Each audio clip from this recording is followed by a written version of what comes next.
I would like to call upon the stage world-renowned diabetes educator and nutrition expert. He has contributed a lot in COVID-19 pandemic period. He also promotes Indian alternative healing system, particularly diet and lifestyle. He is also known as Memory Man. He has many controversial texts such as Last Days of Diabetes, Heart Mafia, How to Return Alive from Hospital, and many more. His book Diabetes Tree World is published in 71 languages, which itself is a world record of a book translated in the most languages. He also promotes Indian alternative healing system, particularly diet and lifestyle. He is also associated with Ayushman. Let me welcome Dr. Biswarup Roy Chaudhary on the stage. And before we proceed, I would like to request Dr. Swarnim kindly floral welcome to Dr. Biswarup Roy Chaudhary. Sir, 2 minutes. We would like to honor Dr. Biswarup. Yes. Dr. Bipin Kumar.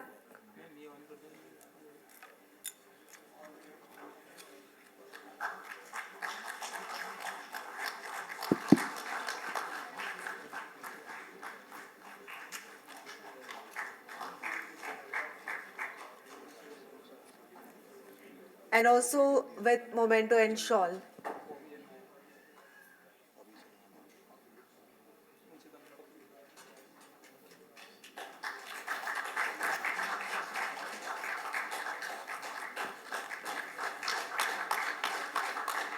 So Dr. Biswarup is going to talk about time is medicine. नमस्कार दोस्तों, thank you honourable doctor Vipin ji, doctor Pranay ji and my dear friends. ये मेरे लिए बड़ी बात है कि इस मंच पे मैं हूँ और मुझे मौका मिल रहा है आपसे बात करने के लिए। डॉक्टर विपिन को से हमारी जान पहचान करीब 20 साल पुरानी है और आज इसी वक्त मेरा मीटिंग था विद योगी आदित्यनाथ जी, यही टाइम था। तो मुझे एक टाइम चुनना था, तो मैंने ये दोनों में से एक को चुनना था, तो मैंने आपको चुना। Thank you. तो अक्सर हमें मेरे बारे में, मेरा नाम डॉक्टर बिश्वरूप रॉय चौधरी। इस वक्त हमारे पूरे देश में 20 हॉस्पिटल्स हैं हिम्स के नाम से, hospital and institute of integrated medical sciences. सबसे बड़ा वाला मेरठ में 1000 बेड का, सबसे छोटा वाला गुड़गांव में 42 बेड का। और हमारे पास पेशेंट अक्सर आते हैं, तो जैसे अभी पिछले लेक्चर में यही था बैठा कि क्या क्या करना चाहिए अगर अपने हेल्थ को ठीक रखना है तो। लेकिन बहुत सारे हमारे पास पेशेंट आते हैं कि ना तो मैं एक्सरसाइज करना चाहता हूँ, ना अपने खान पान को मैं बदल सकता हूँ, ना बदलना चाहता हूँ बेसिकली, और बिना कुछ मेहनत के, और मैं पैसा भी नहीं खर्च करना चाहता। बिना कुछ किए अगर आप कुछ मेरी हेल्थ ठीक कर दो तो मैं इंटरेस्टेड हूँ। तो आज ऐसे अगर पेशेंट्स आपके पास हैं या आप उनमें से हैं, तो आपके लिए मेरे पास कुछ है। मैं ये माइक ले रहा हूँ, दिस इज बेटर माइक। योगी इनकी शक्ल तो अब मान लीजिए मेरे पास ये ग्लास है और इसमें मान लीजिए, इमेजिन कीजिए इसमें पानी भी है, ठीक है ना, और इसमें इमेजिन कीजिए एक पेड़ है। तो अब ये पेड़ बढ़ता जा रहा है, पानी है तो बढ़ेगा ना पेड़। जब ये पेड़ बढ़ेगा तो उस, मान लीजिए ये पेड़ इज ए कैंसर। अब मैं बोलता हूँ कि अच्छा कैंसर है, ये ट्यूमर है, तो ऐसा करो कि इसको काट दो। तो काट दिया, ट्यूमर चला गया। लेकिन कुछ दिन बाद क्या होगा, दोबारा आप आएंगे कुछ दिन बाद, तो क्या देखेंगे, दोबारा बढ़ जाएगा। अरे ट्यूमर दोबारा आ गया, ऐसा करो उसको काट दो, फिर काट दूंगा मैं। लेकिन ये सिलसिला चलता रहेगा। इसका मतलब ये कि कोई अगर ट्यूमर हो उसको काटेंगे तो उसका सोल्यूशन आने नहीं वाला, कभी भी नहीं आने वाला जीवन में, नेवर एवर। हमारे पास ऐसे पेशेंट आते हैं, अभी बाहर बात हो रही थी डॉक्टर दीक्षित जी से भी, जो सर आपसे बात हो रही थी, किडनी ट्रांसप्लांट की बात हो रही थी। हमारे पास ऐसे पेशेंट आते हैं जिन्होंने किडनी ट्रांसप्लांट कराया और वो ट्रांसप्लांटेड किडनी फेल हो गया। Transplanted kidney are destined to fail, उनको फेल होना ही है। मान लो ये किडनी है किसी का, मतलब हेल्दी इंसान, मान लो मेरा या आपका किडनी है जो कि हेल्दी है, क्योंकि इसके पास खुराक जो है वो हेल्दी है, इसके नीचे जो है किडनी को सप्लाई मिल रही है वो ठीक है। अब ये बिल्कुल दुनिया का सबसे हेल्दी किडनी को मैं यहाँ से निकालता हूँ, मतलब किसी की बॉडी से निकालता हूँ, और एक ऐसी जगह डाल देता हूँ जहाँ पे कोई खुराक नहीं है, तो क्या होगा? शुरू शुरू में तो लगेगा कि भाई ये तो ठीक है, जम गया यहाँ पे, लेकिन ओवर पीरियड ऑफ टाइम ये धीरे धीरे at the end of the it इसको सूखना ही है, इसकी डेस्टिनी सूखनी ही है, ठीक है ना। तो ये हमें समझना होगा कि जब हम किसी चीज़ को ट्रांसप्लांट करते हैं तो वो अच्छी चीज़ को नई जगह लगा रहे हैं, लेकिन नई जगह का माहौल क्या उस पर निर्भर करेगा कि ये चलने वाला है कि नहीं चलने वाला है, राइट। सो मान लीजिए मेरे हाथ में बीज है, इमेजिन कीजिए हाथ में बीज है, और ये बीज बहुत ही फर्टाइल बीज है, बहुत ही फर्टाइल है। ये बीज को मान लेते हैं कैंसर, राइट, ये ग्रो कर सकता है, लेकिन ये ग्रो करेगा कि नहीं करेगा डिपेंड करता है कि इस बीज को मैं रखता कहाँ पे हूँ, राइट। मान लो मैंने रखी यहाँ पे जहाँ पे ऑलरेडी बहुत फर्टाइल लैंड है और बीज भी फर्टाइल है, तो क्या करेगा? ग्रो करेगा, ये पेड़ बन जाएगा कुछ दिन में, राइट, मतलब कैंसर बन जाएगा। लेकिन अगर उसको निकाल के या यहीं का एनवायरमेंट में चेंज कर दूं, उसकी फर्टिलिटी खत्म कर दूं, तो दुनिया का कितना भी फर्टाइल बीज क्यों ना हो वो फर्टाइल नहीं रह सकता, राइट। तो ये हमें समझना पड़ेगा, बड़ा सिंपल प्रिंसिपल है कि वो हर जगह काम करता है। This called seed and soil theory.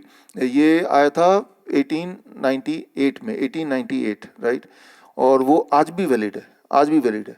अगर इस प्रिंसिपल को हम डिफाई करेंगे तो हम बीमार पड़ेंगे। मैं आपको पहले 5 मिनट मैं थोड़ा कुछ समझाने के लिए I think I have to come forward, यहाँ पे आ जाता हूँ आगे। अब मान लीजिए क्या नहीं करना है, इस पे हम, हालांकि ये डिबेटेबल है आप में से बहुत लोगों के लिए, मुझे तो क्लैरिटी है तो मैं अपने हिसाब से समझाता हूँ। What we see in our hospital, हम पहले तो ये है कि हमारे हॉस्पिटल में like any other hospital people come with बहुत मोटा सा एक रिकॉर्ड लेके आते हैं, अपने रिपोर्ट्स लेके आते हैं, बोलते हैं भाई क्या प्रॉब्लम है, तकलीफ क्या है, तो उसका तकलीफ है कोलेस्ट्रॉल बढ़ गया, यूरिक एसिड बढ़ गया, क्रिएटिनिन बढ़ गया, राइट, यही सारी तकलीफ है। लेकिन ये तकलीफ तो रिपोर्ट में है ना, उसको तो क्या थोड़ी ना वो तकलीफ, right. Try to understand you are not your report, first of all. आप और आपकी रिपोर्ट दो अलग चीज भी हो सकते हैं, कहीं कहीं मैच भी कर सकता है, कहीं कहीं मैच नहीं भी कर सकता है। अक्सर it is very common for me to see patient या सो कॉल्ड पेशेंट, और पेशेंट है भी नहीं हमारे हिसाब से, वो आता है बहुत ही डरा हुआ, उसके बाद रिपोर्ट है, अरे किस चीज़ का क्या है, आपको क्या तकलीफ है, कहते हैं मैं cancer 4th stage cancer patient हूँ। देख के तो कहीं से नहीं लग रहा, नहीं सर रिपोर्ट में तो यही बोल रहे हैं, रिपोर्ट तो यही कह रही है। तो कभी आपने सोचा जब 4th स्टेज कैंसर पेशेंट बोलते हैं वो रिपोर्ट में कैसे होता है? वो रिपोर्ट बॉडी तो नहीं बोल रही ना मैं 4th स्टेज का हूँ, वो तो दौड़ के आया था, लेकिन वो रिपोर्ट में है। So what is that report about? मैं जस्ट 2 मिनट लूंगा, then I will come back to वही जो primary cause time as medicine, जो आज का मेरा टॉपिक, उस पर आऊँगा। देखिए एक एग्जाम्पल लेके समझाता हूँ। एक गोल्ड स्टैंडर्ड बोलते हैं, गोल्ड स्टैंडर्ड मतलब ये सबसे उच्च पाते हैं, इससे ज़्यादा बड़ा कुछ नहीं है। फॉर एग्जाम्पल अगर हम कैंसर की बात करें, हालांकि हमारा टॉपिक कैंसर नहीं है, इसको जनरलाइज कर सकते हैं इस एग्जाम्पल को।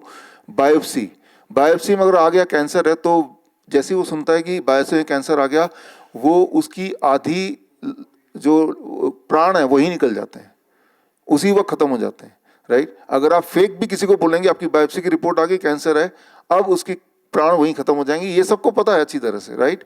सो ये इमोशन से एक्शन एंड बॉडी कनेक्ट होता है, these are things which you already know. लेकिन वो जो बायोप्सी में जिसने लिखा है कि ये कैंसर लगता है या कैंसर है, वो कितना रिलायबल है?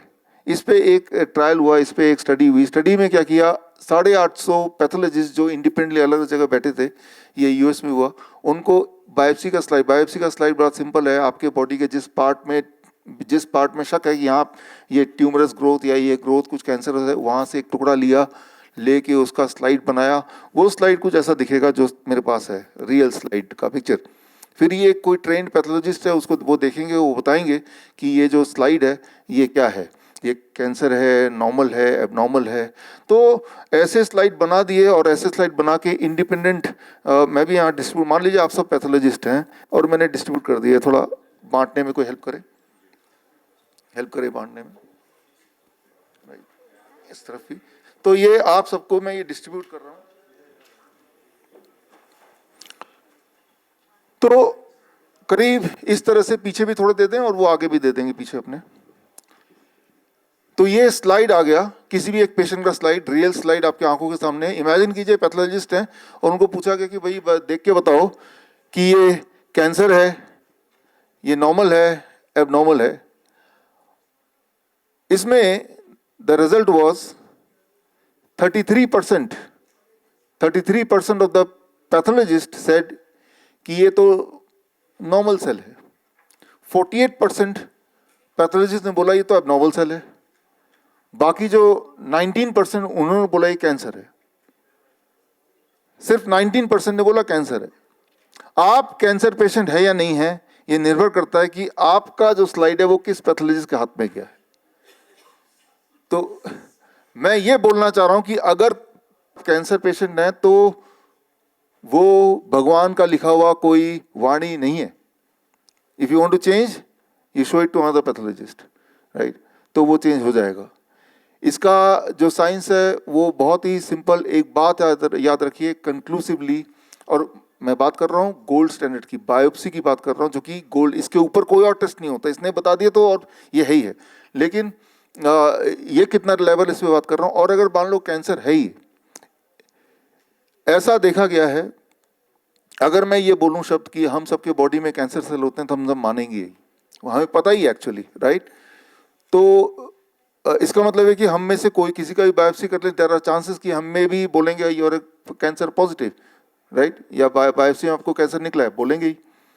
कितना % चांस है इसको बोलेंगे, इसको के ऊपर भी अध्ययन किया गया, और उसमें ये चांस है कि जो लोग 40 साल से ऊपर हैं, including me and you, most of us, right, अगर हमारे थायराइड का बायोप्सी किया जाए तो 70% को बोलेंगे ये कैंसर सेल है, राइट? और अगर थायराइड का, sorry, it is 100%, not 70%, 100%, 100%। Prostate का 70% एंड फॉर वुमेन ब्रेस्ट का अबाउट 40%, राइट? तो that is those who are above 40 years of as.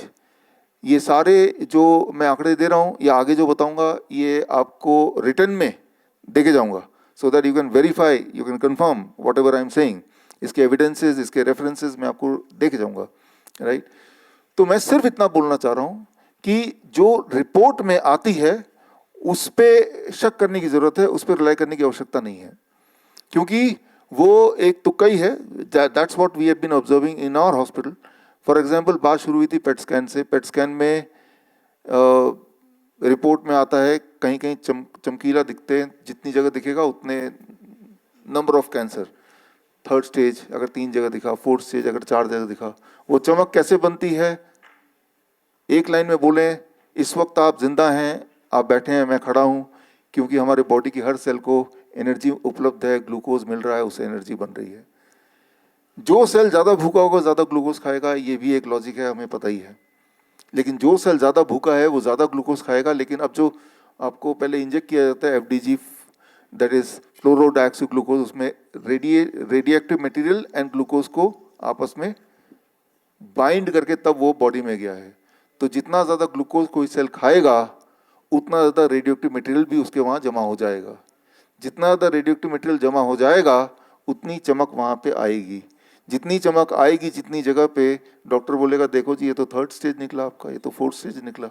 याद कीजिए, आज से 20 साल पहले स्टेजेस नहीं हुआ करते थे, वो 20 साल में ही है। तो खैर, कमिंग बैक टू करना क्या है हमें, इन शॉर्टकट ये सारे टेस्ट वगैरह जो है, एक टेस्ट और है जो आपका बॉडी बताता है। आपको दर्द है मान लो, राइट? मान लो मैं आपको किसी का आंसू दे दूं, तो आप आंसू देख के कौन सा वाला टेस्ट करके बता सकते हैं कि ये खुशी के आंसू है कि गम के आंसू है कोई टेस्ट? अच्छा, ये कौन बता सकता है खुशी के आंसू की गम के आंसू है? वही बता सकता है जिसके आंसू है। Are you getting the point? तो एक सेंस हमारे बॉडी के अंदर भी तो है। तो बॉडी क्या कह रही है पहले तो उसे सुनने की जरूरत है, राइट? बॉडी के अगर अंदर पेन है, अगर मान लो हेडेक है, तो दुनिया का कौन सा टेस्ट बताएगा आपको हेडेक है? तभी आप मानोगे। आपकी बॉडी बता रही है। आपको नींद नहीं आ रही तो कौन बता रहा है आपको? आप खुद बता रहे हैं ना। तो आपकी बॉडी में अगर कोई तकलीफ है जिसकी वजह से आपका नॉर्मल लाइफ जो है वो दिक्कत में आ रही है, तो ही आप पेशेंट हैं, और फिर उस तकलीफ के लिए ही पेशेंट, दैट्स ऑल।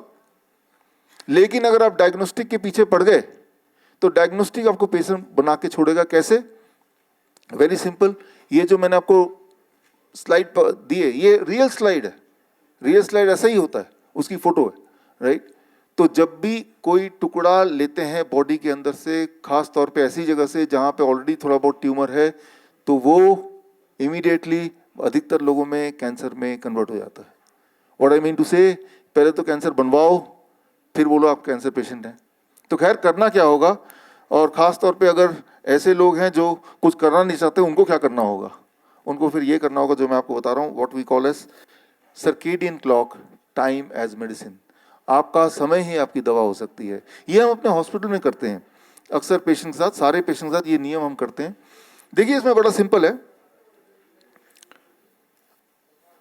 रात के 12 बजे, इसको बंद कर देना, रात के 12 बजे हैं, सुबह 6 बजे, 8 बजे, और रात के 8 बजे और 12 बजे, है ना। ये आपका ये रात के 12 बजे से अगले दिन रात के 12 बजे, 24 घंटे का साइकिल है। इसमें मान लो फूड, आप सुबह 6 बजे नाश्ता करते हैं, और उसके बाद आप करीब 2 बजे आप लंच करते हैं, और उसके बाद आप करीब 8 बजे डिनर करते हैं। बीच में कुछ ना कुछ खाते रहते हैं, राइट। तो ये है हमारी एक नॉर्मल रूटीन लाइफस्टाइल। अब इसमें इंटरेस्टिंग बात है एक, वो इंटरेस्टिंग बात ये कि ये जो टाइमिंग आपने तय किया है, राइट, इसमें हमारे बॉडी क्लॉक का एक इंपॉर्टेंट रोल है। पहले तो बॉडी क्लॉक क्या है उसको एक लाइन में समझा दूं। What is circadian clock? जिस तरह से हर दिन के बाद रात आएगा ही आएगा, हर रात के बाद दिन आएगा ही आएगा, इसमें कोई शक नहीं है। अर्थ के 24 घंटे के एक्सिस में घूमता है, उससे दिन और रात बनता है, हमें पता ही है। इस वक्त आप यहाँ बैठे हैं तो आप एक जियोमैग्नेटिक फील्ड है अर्थ का जिससे आप कनेक्टेड हैं, जो ग्रेविटी के माध्यम से you are connected with that. जैसे मान लो मैं यहाँ पे खड़ा हूँ, तो एक तो ब्लड का प्रेशर है, राइट, जो ब्लड को, हार्ट का प्रेशर जो ब्लड को ऊपर लेके खींच रहा है, एक ग्रेविटी का प्रेशर है जो ब्लड को नीचे खींच रहा है। लॉ ऑफ ग्रेविटी है जो ब्लड को नीचे खींच रहा है। लेकिन ब्लड पूरी तरह नीचे क्यों नहीं आ पा रहा? क्योंकि हार्ट भी है जो ब्लड को नीचे नहीं आने देगा, राइट। लेकिन अगर मैं ज़्यादा देर तक स्टिल खड़ा रहूँगा, ऐसे के ऐसे खड़ा रहूँगा बिना हिले, तो हार्ट हारने लगेगी, ग्रेविटी जीतने लगेगी। जब ग्रेविटी जीतने लगेगी तो ब्लड आपका नीचे जाने लगेगा, मतलब पूल अप हो जाएगा, इकट्ठा होने लगेगा। जब नीचे आएगा तो ऊपर ब्लड कम है दिमाग में यहाँ पे, तो आप गिर जाएंगे। बचपन में आपने देखा होगा जो असेंबली में, जो स्कूल असेंबली में अक्सर बच्चे, उनमें से आप खुद भी हो सकते हैं, जो एकदम गिर जाते थे। फिर हम बोलते थे धूप की वजह से गिर गए, या कोई भी और वजह से, या वीकनेस की वजह से। फिर हवा पानी करने, पानी के छींटे डालने के कुछ देर बाद वो ठीक होश में आ जाता था, राइट। जैसे ही आप गिरे तो आपका हार्ट और बॉडी के सारे पार्ट एक ही लेवल पे हैं, तो सर्कुलेशन दोबारा से ठीक हो जाता है, उससे दोबारा होश आ जाएगा। उस 15-20 मिनट के दौरान आप पानी के छींटे मारें या कोई मंत्र पढ़ दें या फूल बिखेर दें, वो टाइम के साथ वो ठीक होना ही है। तो मैं ये बोलना चाह रहा हूँ इसमें कि आप और मैं इस वक्त कनेक्टेड हैं जियोमैग्नेटिक फील्ड के साथ, अर्थ के साथ, और अर्थ के एक्सिस के साथ, जो कि 24 घंटे में एक साइकिल लेता है, राइट। अर्थ का जो साइकिल है वो कभी गड़बड़ नहीं होगा, वो 24 घंटे में दिन के बाद रात आना ही है। तो तब उससे मैच होगा आपके बॉडी का साइकिल। एक बात याद रखिए, जो लाइटें आप देख रहे हैं, आज से 150 साल पहले ये सब थी नहीं, इन्वेंशन तो था ही नहीं लाइट का। तो तब क्या हुआ करता था? तब आग थी, आग कितनी देर कोई जलाएगा, तो आग का उपयोग होता था, थोड़ी बहुत लाइट थी, लेकिन नॉट 100% कंट्रोल। आज चाहे तो रात को भी हम दिन में कन्वर्ट कर सकते हैं, राइट। लेकिन ये 150 साल पुराना इतिहास है। 150 साल पहले इलेक्ट्रिसिटी का इन्वेंशन नहीं था, तो ये सब नहीं था। तो इसका मतलब तब शाम के 6 बजे के बाद जब सूरज डूब जाता था, तब हमें एक्चुअली अंधेरा ही दिखता था। मून लाइट जितना दिख गया उतना ही दिखता था, राइट। 150 साल पहले तक हम लोगों के लिए रात रात था, दिन दिन था। When we say light, that means दिन। लेकिन इस 150 साल में रात का मतलब दिन का डेफिनेशन अब चेंज हो गया। It is totally in our control, right. ये अर्थ के एक्सिस के कंट्रोल में नहीं है। हमारी बॉडी ने पिछले लाखों साल में वो सीखा हुआ है, दिन का मतलब क्या, रात का मतलब क्या है, उससे अभी अडेप्ट नहीं हुए इस 150 साल में। एक तरफ लाखों साल का इतिहास, एक तरफ से 150 साल, राइट। तो 150 साल में हमने जो, और इस 150 साल को छोड़िए, पिछले 3 साल में, 4 साल में जब जूम और ऑनलाइन ये आया, तो अब दिन और रात का मतलब और ज़्यादा चेंज हो गया है। तो बीमारियाँ क्यों बढ़ रही हैं? क्योंकि हमारा जो बायोलॉजिकल क्लॉक है वो 2 लाख साल पहले वाला है, और हमारा जो एक्चुअल रियलिटी में हम जो कर रहे हैं, it is different from that, right. इसको थोड़ा हम समझने की कोशिश करते हैं इस मॉडल के माध्यम से। मॉडल बड़ा सिंपल है, इसको सिंप्लीफाई करने के लिए मैं एक रॉ एग्जांपल ले रहा हूँ।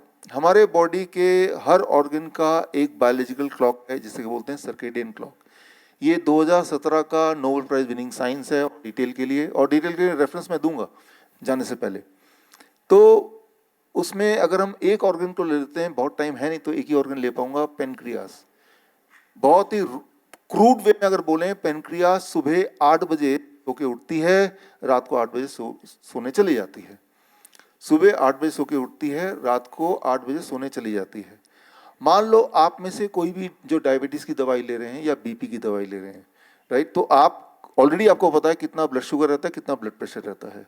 नॉर्मल रूटीन जो सबका होता है, मान लो 7 बजे आप ब्रेकफास्ट करते हैं एक ऐसे टाइम पे जब पेनक्रियास अभी सो ही रही थी, और आपका जो डिनर होता है मान लो 9 बजे या 8 बजे, एक ऐसे टाइम पे जब पेनक्रियास सोने लग रही होती हैं या सो चुकी होती हैं, है ना, right.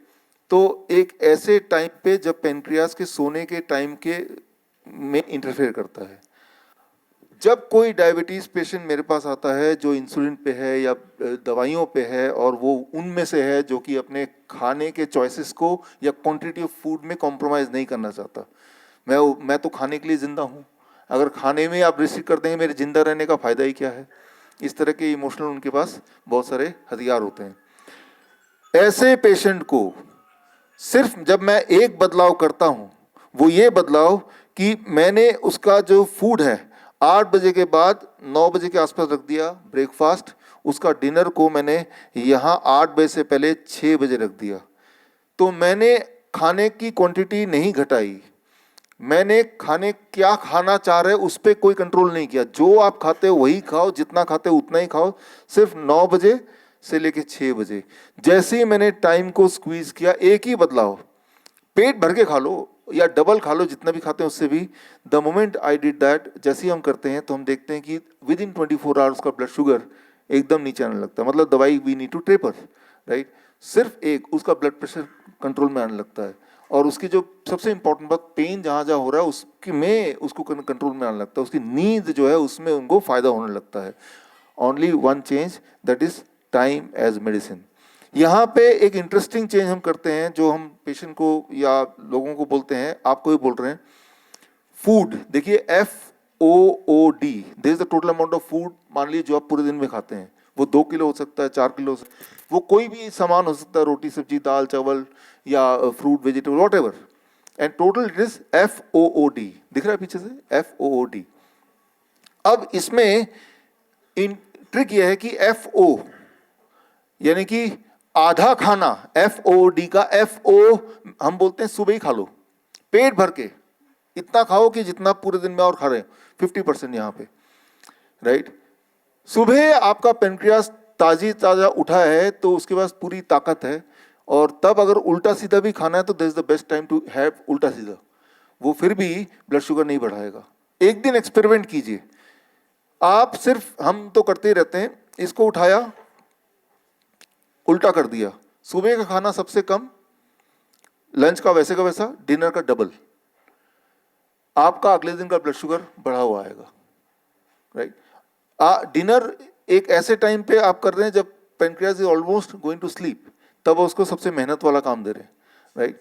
So and then you will see the next day the blood sugar will be higher. हमने क्वांटिटी नहीं छेड़ी, काइंड ऑफ फूड नहीं छेड़ा, हमने सिर्फ टाइमिंग छेड़ दिया।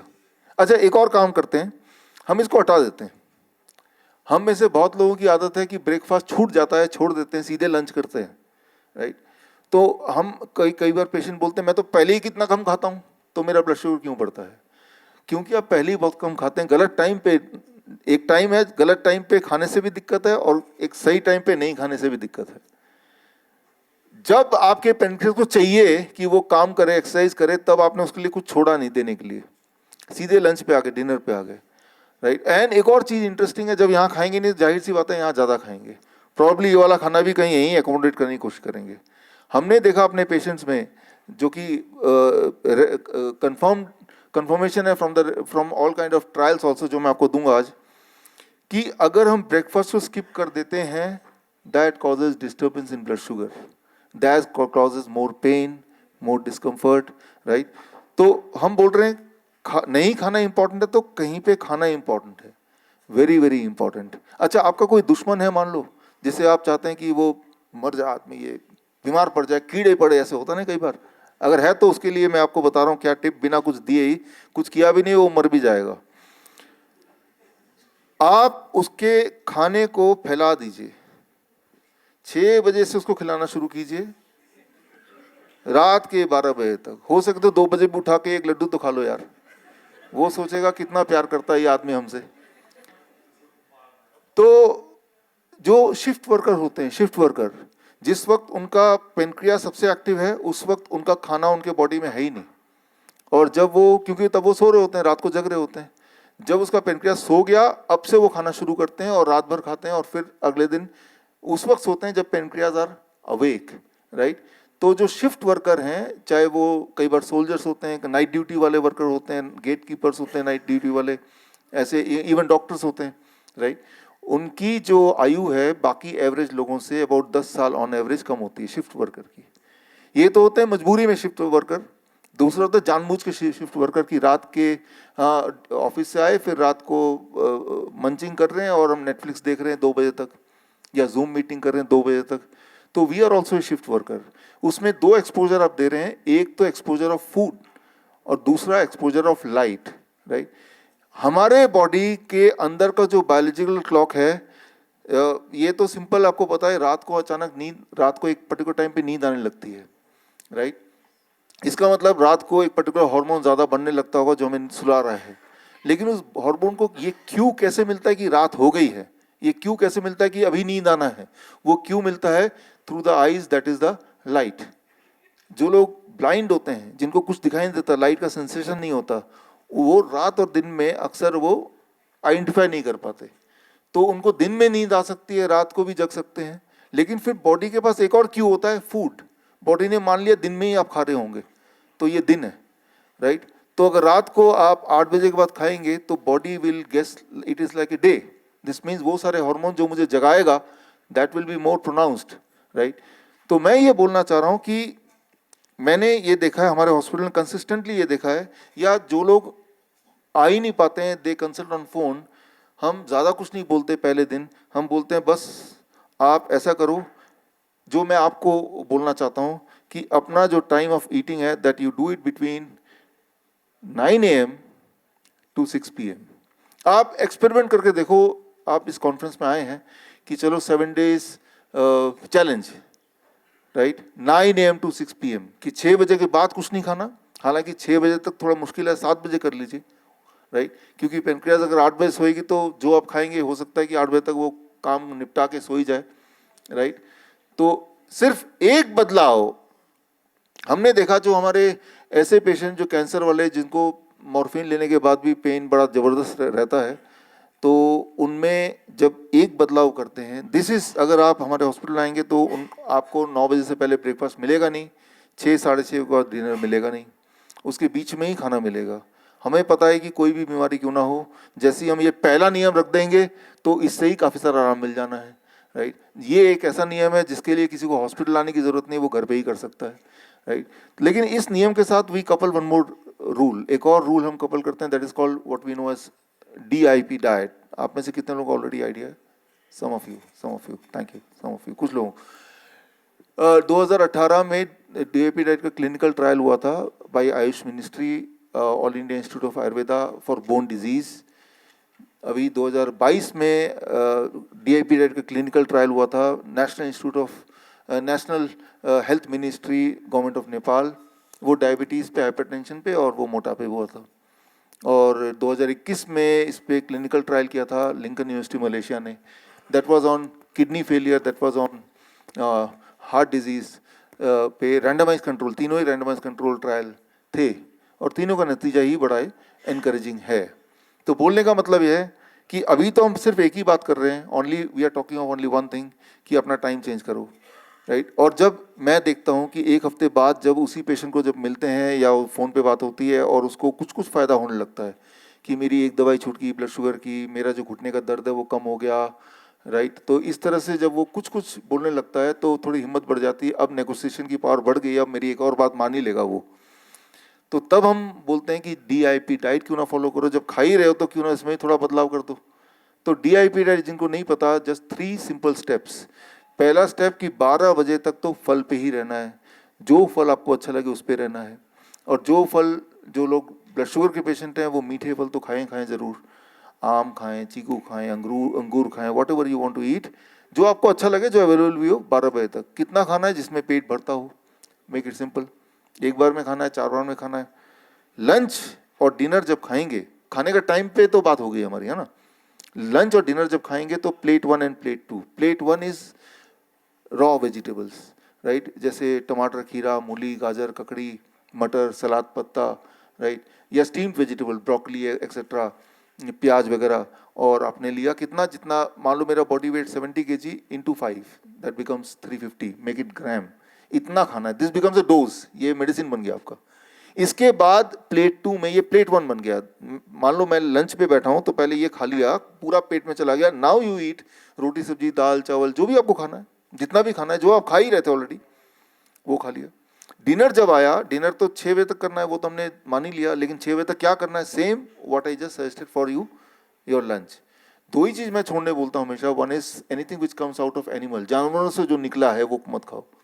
जानवरों से क्या निकल सकता है, जैसे डेयरी प्रोडक्ट निकल सकता है, दूध दही लस्सी मक्खन घी पनीर छाछ, या जानवरों से कुछ और निकल सकता है जैसे मीट मछली अंडा, इसको छोड़ दो एक बार को।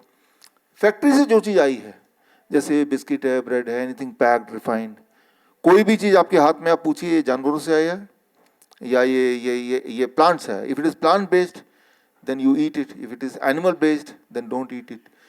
तो ये नियम अगर आप ऐड कर देंगे along with the time as medicine, time as medicine में सिंपल ये मॉडल आप दिमाग में बिठा लीजिए। आपका window of eating, it is called window of eating. Window of eating को जैसे जैसे आप बढ़ाएंगे डिजीज अपीयर होगा, और विंडो ऑफ ईटिंग को जैसे जैसे आप घटाएंगे डिजीज डिसअपीयर होगा, डिसअपीयर होगा ना डिजीज, राइट। तो that is as simple as that. आपको जब बहुत बीमार पड़ना हो तो आप away from the time zone of pancreas उससे खाइए। सुबह आप ये दिमाग में रख लीजिए कि सुबह 8 से लेके रात के 8 बजे के बीच में नहीं खाना है, इसके बाद ही खाना है ज़्यादातर खाना, you will be very very sick, right.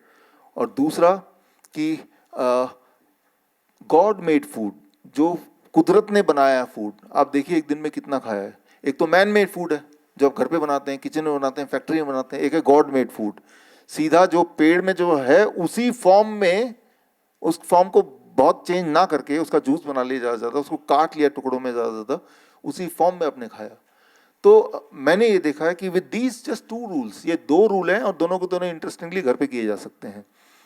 ये 2 रूल जब हम लगा देते हैं किसी पेशेंट पे तो वो रिकवर होने लगता है, उसकी दवाइयाँ छूटने लगती, छोड़नी पड़ती हैं क्योंकि बीपी कम होगा तो बीपी की दवाई छोड़ेंगे, शुगर कम होगा तो उसकी दवाई छोड़ेंगे, उसकी इंसुलिन को टेपर डाउन करना पड़ेगा, राइट। तो when you combine these two you will C most of the, जैसे मान लो किसी के घुटने में दर्द है, राइट, इन्फ्लेमेशन है, दर्द है, पेन है, जॉइंट पेन है, तो उसमें हम देखते हैं कि क्लियरली फायदा दिखता है, but you have to give about 1 week to it, right. We start slow, right, क्योंकि पहले दिन में बहुत ज़्यादा नेगोशिएशन करेंगे तो पेशेंट है, पेशेंट नाम क्यों है, क्योंकि वो इम्पेशेंट है, राइट। इसलिए पहले दिन step 1 only time as medicine, step 2 उसको कुछ फ़ायदा मिल गया, food as medicine, right. So this means now you have 2 medicine with you. And अब क्या है कि हम बात कर रहे थे कि इसके बुक्स कहाँ है, नीचे है क्या? हम बात कर रहे थे कि ये जो भी मैंने बताया इसके एविडेंसेस, इसके सबूत भी छोड़ दो, इसके सबूत भी आपको मैं देखे जाऊंगा। तो सबूत के तौर पे ये किताब है, और डॉक्टर विपिन प्लीज आए, प्रणय सर एक बार बुक का एक छोटा सा एक फोटोग्राफी हो जाएगी सर, आपको भी आना sir, Dikshit ji, doctor Namita please come, आ जाओ।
ये किताब की कॉपी आप जब ब्रेक होगा आपका टी ब्रेक, तो आप सबके लिए एक एक कॉपी है यहाँ पे, फिजिकल कॉपी, तो वो आप ले सकते हैं। जितनी सारी बातें, thank you thank you thank you.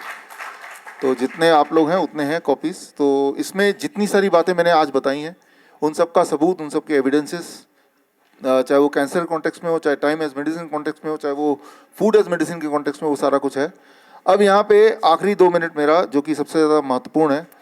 हम में से हमारे पास ऐसे थोड़े से पेशेंट आते हैं जो पेशेंट्स इन सब के बावजूद भी उनका पेन, उनका दुख हम कम नहीं कर पाते, या उतना कम नहीं कर पाते। जैसे डायलिसिस के पेशेंट हैं, जो किडनी फेलियर पेशेंट हैं, जिनकी किडनी फेल हो चुकी है, जिनको डायलिसिस पे जाना पड़ता है हफ्ते में 2 बार 3 बार।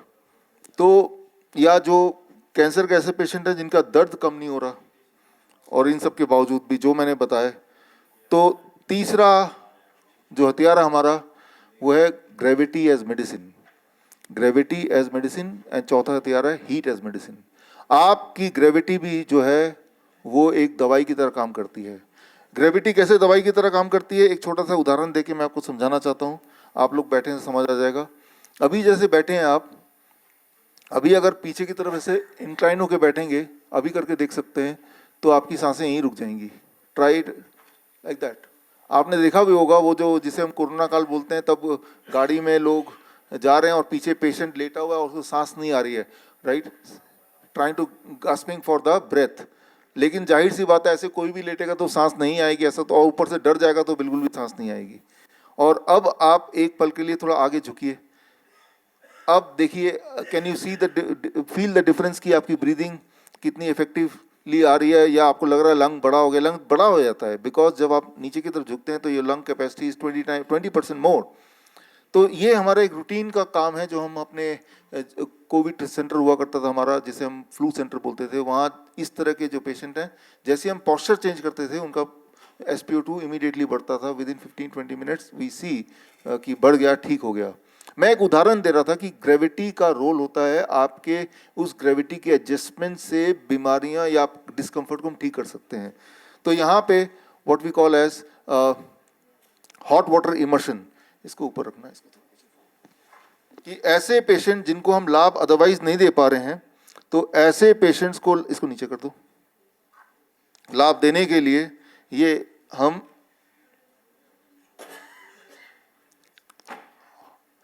गर्म पानी के टब में 40 डिग्री टेम्परेचर में यहाँ तक पानी होगा। और यहाँ तक जब पानी होगा तो एक सिंपल बात याद रखिए, पानी का लेवल पैर से लेके यहाँ तक ज़्यादा है और छाती में थोड़ा कम है, और ऊपर पानी है ही नहीं, है ना।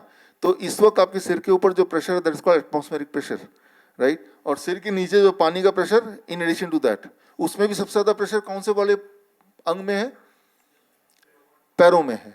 यानी कि पैरों से जो ब्लड है it goes towards the kidney, towards the upper side, right. At the same time ये जो प्रेशर डिफरेंस है, इस प्रेशर डिफरेंस से बॉडी के अंदर बहुत सारे केमिकल चेंजेस होते हैं, that causes, right, that causes the kidney to function better, right. हमने देखा कि पेशेंट्स की डायलिसिस की ज़रूरत कम होने लगती है, अल्टीमेटली बहुत लोगों की बंद भी हो जाती है। तो वो वीडियो अगर है तो वीडियो एक बार चला दो। ये आप देख रहे हैं यहाँ पे स्क्रीन पे जो आप वीडियो देख रहे हैं, ये रियल पेशेंट हैं, ये क्रॉनिक किडनी डिजीज पेशेंट जो लोग डायलिसिस पे जाते थे, लेकिन हमने उनको इस पे बिठाना शुरू कर दिया और इस पे बिठाने के बाद इनकी जो डायलिसिस की फ्रीक्वेंसी ज़्यादातर लोगों की ख़त्म हो गई और बहुत लोगों की डायलिसिस पूरी तरह से ख़त्म हो गई। लेकिन ये जब पानी में बैठे हैं, ये हमारा ये चंडीगढ़ वाला हॉस्पिटल का आप सीन देख रहे हैं और 40 डिग्री टेम्परेचर है, 2 घंटे तक बैठना है। ये ट्रू किडनी पेशेंट्स जो पहले से किडनी जो डायलिसिस पे जाया करते थे, तो हमने कहा कि डायलिसिस मत जाओ, घर पे ही ये करो जो आप राइट यहाँ पे देख रहे हैं। और जब घर पे करेंगे या हॉस्पिटल में आके पहले सीखते हैं और हॉस्पिटल में जाना सीखने के बाद देन ये जयपुर वाला हॉस्पिटल आप देख रहे हैं, दीज आर ये यंग लोग जो आप देख रहे हैं, ये किडनी पेशेंट्स हैं, ट्रू किडनी पेशेंट थे, अब तो पूरी तरह ठीक हैं मोस्ट ऑफ देम, राइट। तो जब आप हीट को यहाँ पे क्या है, सिंपल एक प्रिंसिपल याद रखिए, हीट से आपका जो स्किन है it becomes the third kidney. जब किडनी काम नहीं कर रही है तो स्किन वही काम कर रहा है। आप एक एक्सपेरिमेंट कर सकते हैं, यूरिन के कुछ ड्रॉप लीजिए और अपने पसीने के कुछ ड्रॉप लीजिए, दोनों ही आप केमिकल टेस्ट कराएंगे तो दोनों में आपको सिमिलर कॉन्स्टिट्यूशन मिलेंगे, दोनों में क्रिएटिनिन मिलेगा, दोनों में यूरिक एसिड, यूरिया, प्रोटीन, जितने सारे इंग्रेडिएंट, पोटेशियम, सोडियम, सब कुछ थोड़ा थोड़ा मिल जाएगा दोनों में ही। तो जब हम ये कराते हैं तो उसके स्किन के रास्ते वो सारे टॉक्सिन निकलने लगते हैं जो चीज़ किडनी नहीं फिल्टर कर पा रही है, जो चीज़ यूरिन का रास्ते नहीं निकल पा रहा है। लेकिन फिर वही बात कि ऐसे पेशेंट हैं जो बोलते हैं हमारे पास पैसे ही नहीं है कि आपके हॉस्पिटल में भर्ती हो, तो फिर वो जुगाड़ करते हैं, जुगाड़ करके अपने घर पे ही करते हैं और वो भी ठीक हो जाते हैं। क्योंकि जो ग्रेविटी मैं बता रहा हूँ, हीट है, ये हम खरीद बेच नहीं सकते, ये ऑलरेडी है ग्रेविटी, राइट। ये हम रोक के नहीं रख सकते कि हॉस्पिटल के बाहर नहीं काम करेगा, ये कहीं भी काम करेगा। हमारे कुछ जुगाड़ू पेशेंट हैं, नेक्स्ट वीडियो प्लीज, है दूसरा वीडियो, ये देखिए हॉट वाटर इमर्शन, राइट। तो गर्म पानी के उसमें है और ड्रम में ये साथ वाला जो रखा हुआ बाल्टी उसमें ज़्यादा गर्म पानी है, वो जो रखा हुआ है लाल कलर का, और जैसे जैसे पानी ठंडा होता है वो रिप्लेस करते रहते हैं। तो ये ट्रू किडनी पेशेंट है जो कहते हैं हमारे पास पैसे नहीं है लेकिन उनका दिमाग है। और ये जो डायलिसिस पे जाया करते थे, ये फ्रिज का दरवाजा हटा दिया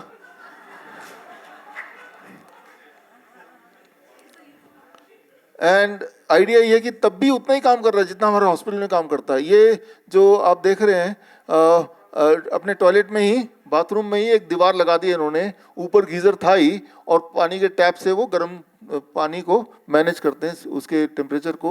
ये इंजीनियर साहब हैं अमरावती के, इन्होंने तो अपने इंजीनियरिंग से एक पोर्टेबल बना दिया कि ये पोर्टेबल कहीं भी ले जाओ, इवन गार्डन में रख दो और तब भी आप ये कर सकते हैं, राइट। और टेम्परेचर कंट्रोलर भी है कि एक पानी 40 डिग्री के बाद वहीं रुक जाए। इन्होंने अपने बाथरूम में एक टीवी भी लगा दिया, 2 घंटे बैठना है तो कोई दिक्कत नहीं होनी चाहिए, पूरा एंटरटेनमेंट होना चाहिए। इनके घर में जगह नहीं थी तो इन्होंने घर के बाहर ही सीमेंट लगा के, ये जो पैनल देख रहे हैं ये पैनल हमसे खरीदा, बाकी सारी चीज़ें उन्होंने घर पे ही जुगाड़ से बना लिया। सिंटेक्स का जो टैंक है उस टैंक को काट दिया और काटने के बाद यही बन गया hot water immersion, right.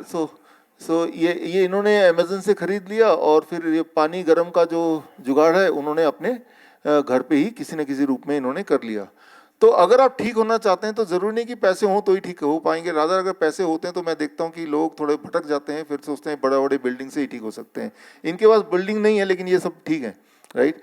They had been a dialysis patient but now most of them, इन्होंने एक चेयर भी लगा दी अपनी वाइफ के लिए ताकि बैठते हुए उनको थोड़ा कंफर्टेबल रहे। ये भी सिंटेक्स का टैंक टाइप ही लग रहा है, राइट। एक्सप्लेन भी कर रहे हैं, बाकी किसी को अगर समझना हो तो ये इन्होंने अपना वॉलंटियर भी किया। इन्होंने कुछ पैसे भी कम थे इनके पास शायद, तो इन्होंने गड्ढा खोद लिया, उसी में पॉलिथीन लगा के एंड पूरी तरह से इनका भी काम चल रहा है और बड़ा अच्छा काम चल रहा है। तो बोलने का मतलब ये है कि अगर ध्यान से देखें तो भगवान ने जिनको भी हम सबको पैदा किया तो सबको इक्वल अपॉर्चुनिटी दिया है हेल्दी रहने का, सिर्फ वो तरीका क्या है वो थोड़ा समझना पड़ेगा आपको, right. Thank you, thank you, thank you.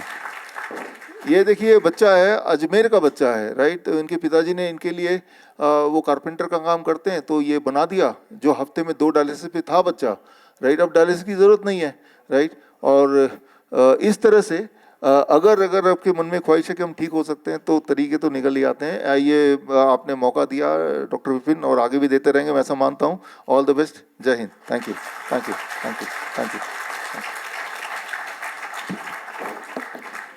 Thank you so इसमें much. जो लोग ये जो मैं पिछले अगले लास्ट 5 मिनट में इसका बताया, तो इससे जुड़ी एक और किताब है एंड ऑफ ट्रांसप्लांट। तो जिनको लगता है कि वो ज़्यादा कि आपके लिए ज़रूरी है, आप किसी न किसी रिश्तेदार को समझते होंगे, किसी दोस्त को, तो वो किताब भी है। दोनों में से एक किताब आप चूज कर सकते हैं। Thank you. डाउट है आपको? So we have time for doubt. It's okay. चलो एक डाउट ले जैसा सकते। कि अभी आपने बोला कि मॉर्निंग का खाना हमें खा लेना चाहिए जल्दी, जैसे आपने दोपहर का बताया था, उसके बाद आपने नाइट का बताया। तो जैसे ही कोई भी स्टूडेंट होता है 6 या 7 बजे यदि मैं अपनी डाइट ले लेता हूँ नाइट की, तो 11-12 बजे तक जगने तक वो दोबारा भूख होती है।